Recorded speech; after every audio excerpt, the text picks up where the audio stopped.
Hello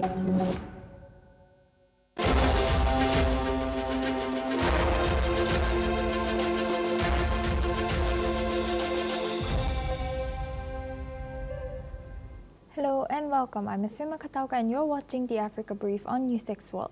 Let's take a look at the top stories of this hour. Kenya has vowed to appeal the East African Court of Justice's suspension of its EU trade pact worth €3 billion after a think tank argued the deal violated East African Community rules. The ruling puts €1.2 billion in Kenyan exports at risk and stalls a 25-year plan granting the EU broader access to Kenya's market. Global HIV prevention and treatment programs have been devastated by funding cuts after the United States halted support in January this year. Furthermore, the UNAIDS report says the shortfall has caused widespread service collapse, threatening to add 3.3 million new infections by 2030. Military officers in Guinea-Bissau has announced through their state media that they have taken full control of the state, suspended all institutions, media borders, and the electoral process amid a disputed election between Umaro Sissoko Embalo and Fernando Diaz da Costa, adding that the country's long history of coups since 1974.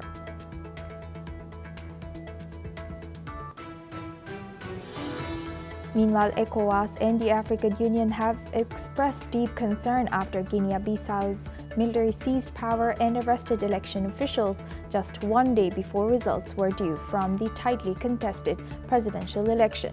The observer missions warned that the latest military takeover threatens democratic stability in West Africa.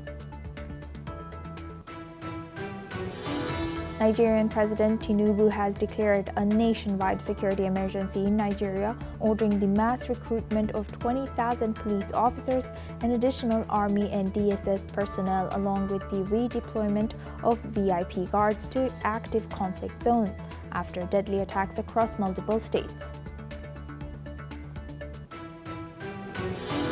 US President Donald Trump has declared that South Africa will not be invited to the 2026 G20 summit in Florida after the US boycotted last week's Johannesburg meeting and accused Cape Town of weaponizing its G20 leadership. South Africa has called the move punitive and regrettable, defending the summit's climate-focused declaration that the US opposed.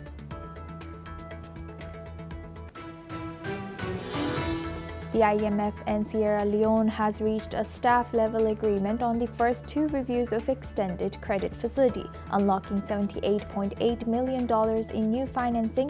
The IMF has said that this support will help stabilize Sierra Leone's economy and advance key reforms. A U.S. advocacy group, International Rights Advocates, has sued Apple in Washington, alleging the company uses conflict minerals from the DRC and Rwanda, despite Apple's denials and claims it instructs suppliers not to source from the region. The case highlights growing tensions over global tech supply chains as the DRC tightens mineral controls.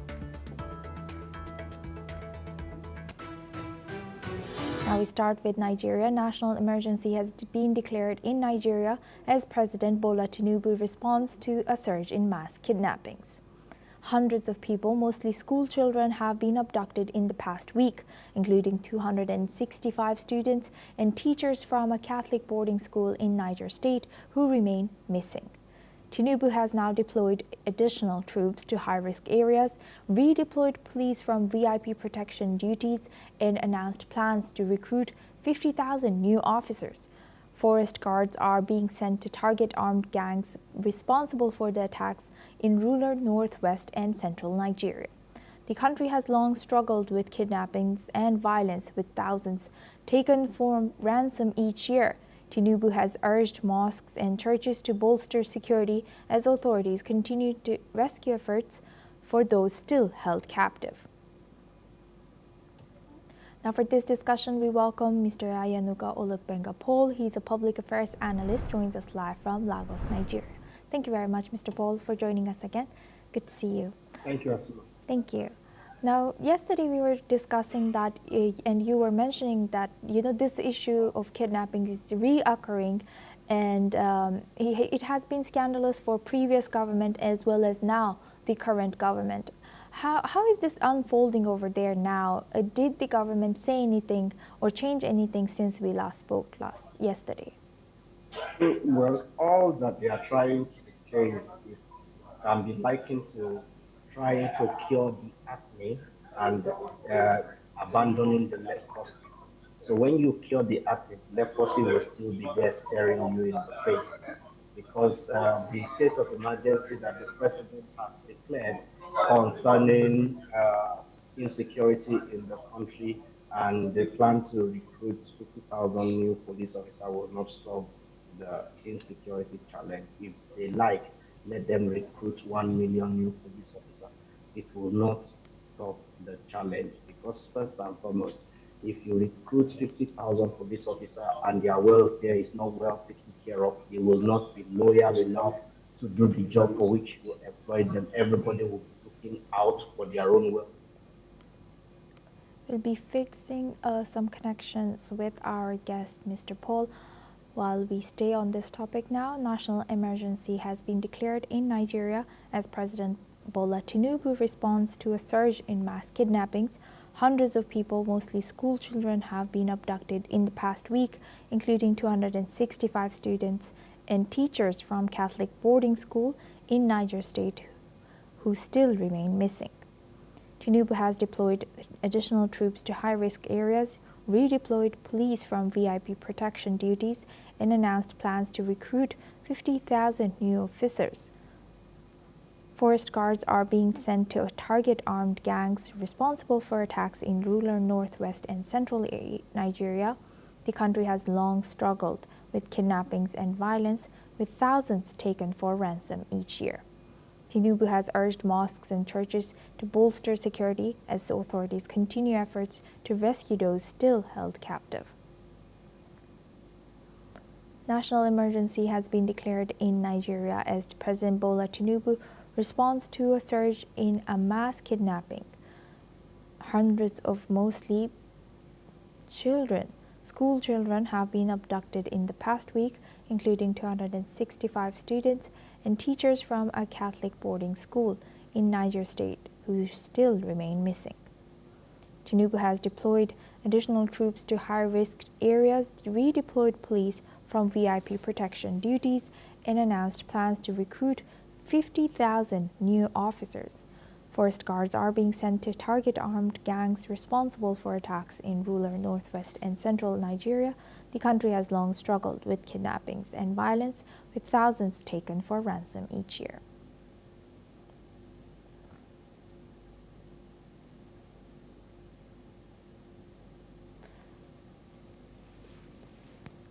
Now we move on to our next news.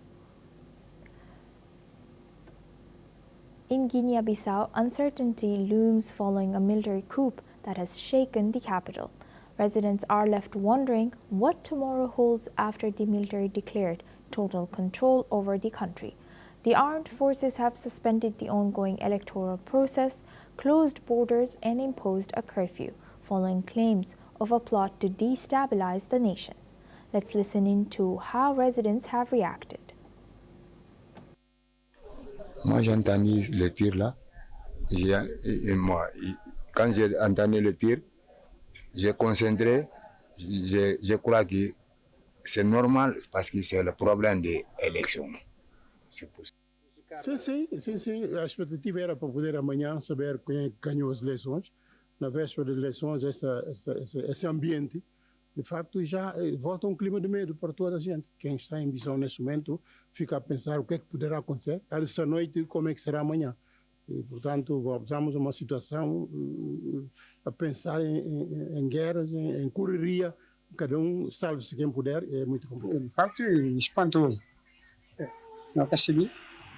É tudo para esclarecer. Mas não ouvi nenhum autoproclamado, autodenominado comitê militar estranho para nós. Porque as eleições já concluíram. Eleições que têm um vencedor.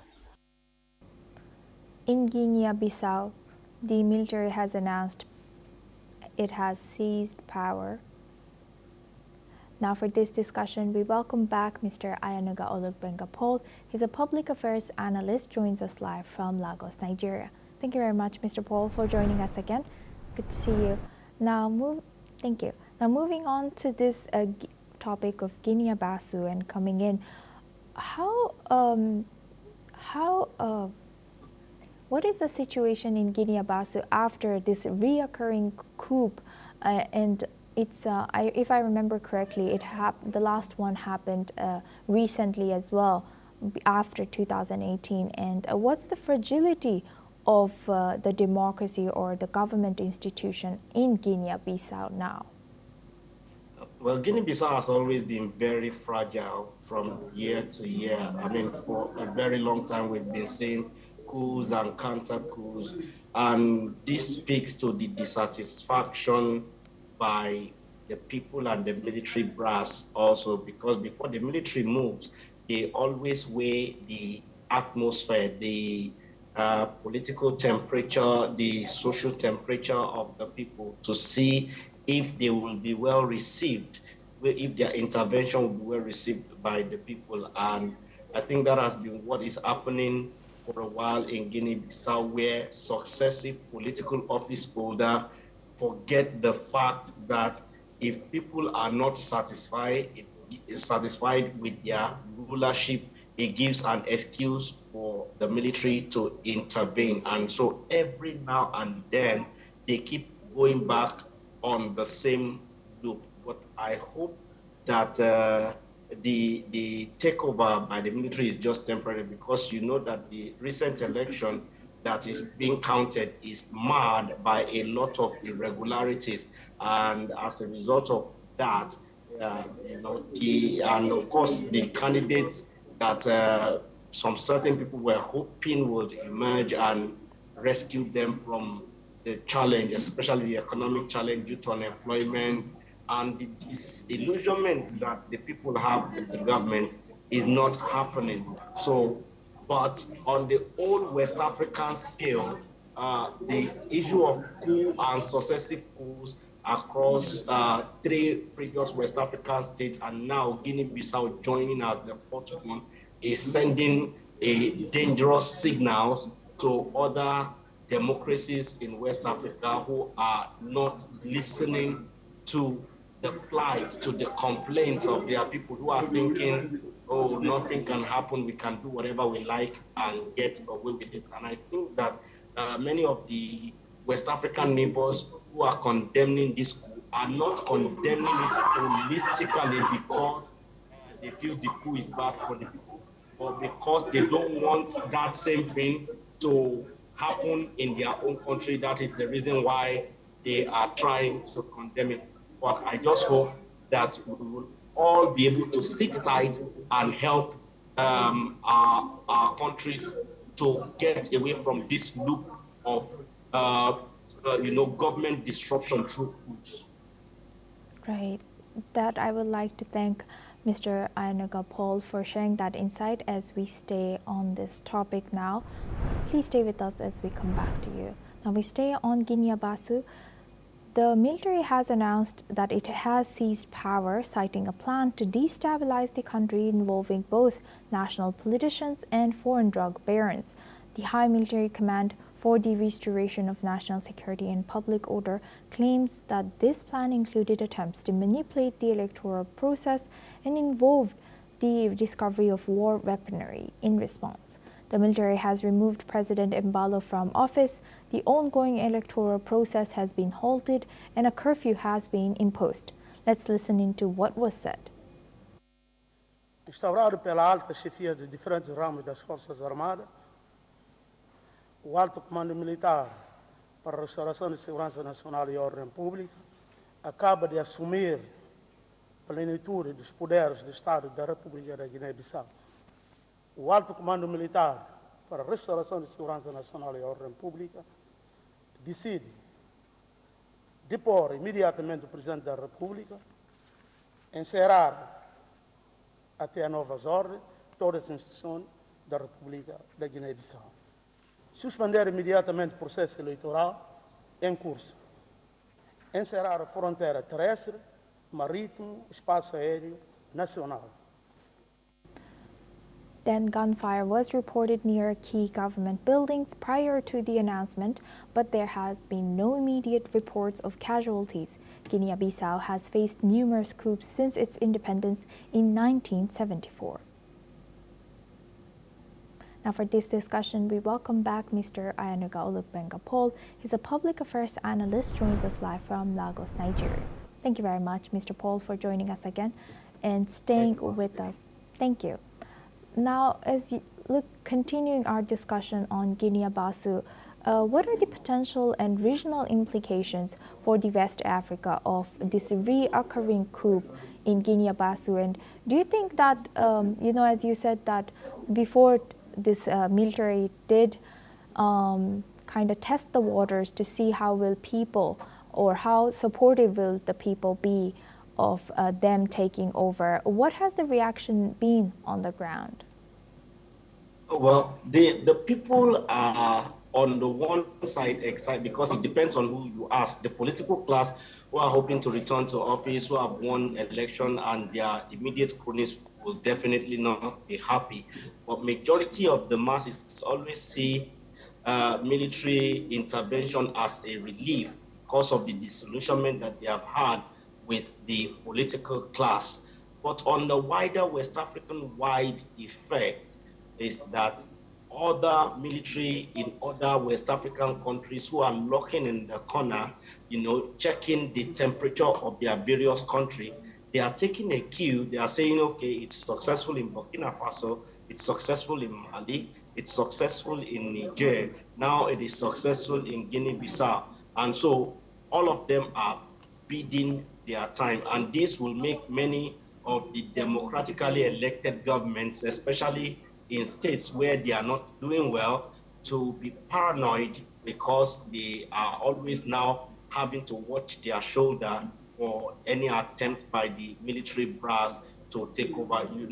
In my own country, there was a military coup scare recently around October that was alleged to have led to the shake-up in the leadership of the military in the country. And so there are many other West African countries like that who are now sitting on a ledge right now, who are paranoid and afraid that the military in their country might want to make a move anytime. And of course, there are lots of military formations in lots of other countries now who are emboldened by the success recorded by these four countries' military to say, maybe we should try it all out. But on the long run, this would affect governance in many states negatively, because rather than face issue, every issue will now be seen from the prism of politicking, the fear of military takeover and whatnot, and that will derail the attention from proper governance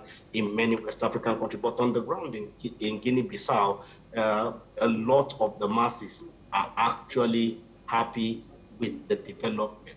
Whether they will still remain happy after 6 months is left to be seen. Right. And what are the potential regional implications of this latest coup for West African stability, particularly regarding ECOWAS and AU responses?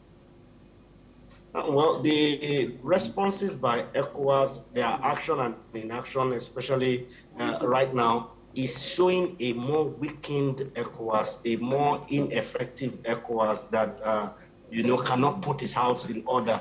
And over time, because of the politicization of the African Union for a while now, a lot of terrible things are happening that you just see them back, but they can't bite. That is the AU and ECOWAS. But if they can find a way to mediate truce in the case of Guinea and hopefully reverse the situation in Mali, Niger, and Burkina Faso, even if it requires allowing the military leader to now transition into democratic elected government, like the case of El Sisi in Egypt, then they would be able to regain back their strength, their voice in the affair of things truly in West Africa and the African subcontinent. And how do you think how can Guinea-Bissau rebuild public trust in governance? Well, first and foremost, the public in Africa do not look for plenty things from government. They are just looking for the basics: food on their table, good health care. And many of these countries, especially countries like Guinea-Bissau that has large oil deposit, many of the deals that have been done by previous government with international stakeholders, international players, is what is putting the economy in shambles, so much so that despite the massive resources they have on the ground, they are now a beggarly state. If the government can find a way to redo agreements, don't tell those people you have had agreements with to go to blazes just because it wasn't your government they had the agreement with, but try to renegotiate so that it will be a win-win for both your government and those people, and so that you'll be able to unlock more money into the country, and make sure that as you are unlocking those money into the country, you are doing the basic necessity that the people need: health, good road, school, and availability of food. The masses are okay, and once you take that out of, in fact, the masses will be singing praises of the government, and they want the government to remain in perpetuity. So if the present government, either the military or it returns back to democracy, can be able to decode that and get the masses on their side, then there will be peace. And once there is peace, you can now think properly out of the box on how to, rejuvenate the economy on a macro level, not micro level again. Right. With that, I would like to thank Mr. Ayanaga Olukbenga-Paul for joining us today as a public affairs analyst from Lagos, Nigeria. Thank you very much. Now we move on to Kenya. Kenya's Trade Minister Lee Nyanjui has said that Kenya will appeal against a regional court ruling that has halted a trade deal with European Union by adding the ruling imperils $1.5 billion worth of annual exports to EU. Nyanjui has also said that the Tanzania-based East Africa Court has suspended the implementation of the deal and the pending outcome of the case, which has been brought by a non-governmental organization, for challenging it. Meanwhile, Kenya has signed a deal known as an Economic Partnership Agreement with the EU in 2023 to guarantee its goods market access to the 27-nation bloc, and setting out a schedule for European goods to access the Kenyan market over time.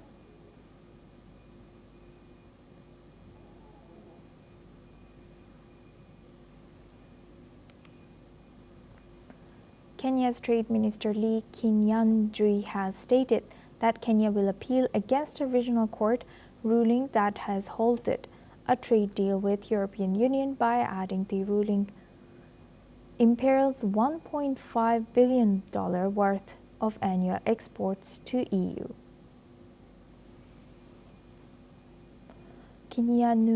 Nyanjui has also stated that the Tanzania-based East Africa Court has suspended the implementation of the deal. Now, for this discussion, we welcome Matty Zweig. He's a geopolitical expert, joins us live from Tel Aviv. Thank you very much, Matty, for joining us again. Good to see you. Now, thank you.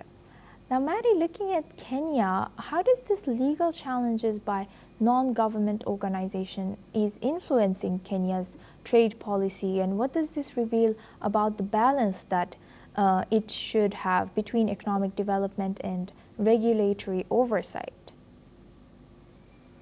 Well, this is, I suppose, quite also, I don't know how to call it, I would say has also a political and economical background. Because this block of countries from the EPC, I mean, they would like to have advantages, but there is a big problem that some of the countries don't agree, and they think they're going to be harmed by subsidized products that come from the European Union to their countries, and will harm fields like agriculture or industry and so on, which are the only countries that signed this? This is Kenya.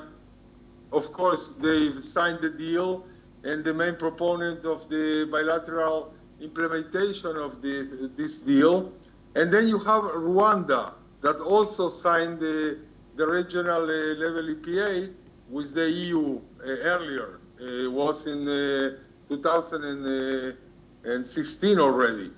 And then these two countries are really trying to get through this when you have another countries like Tanzania, okay, that they are repeatedly declined to sign, and they cite concerns from a possible negative impact of the domestic industries and agriculture. You have Uganda, that they didn't ratify the EPAs for the same fear of the bilateral trade, and also Burundi, which is a weaker part of this deal, and they also can see their incipient agricultural and industries harmed by the competence with the EU. But the question is that we're looking here a kind of pattern, because I don't think in the current atmosphere in the world, when you have someone like Donald Trump asking for bilateral and unilateral trade between countries and not within blocks, I think this is part of the atmosphere that is not, the blocks are not really being taken seriously. And why do I know this? Because from the European Union, the other side, they didn't react.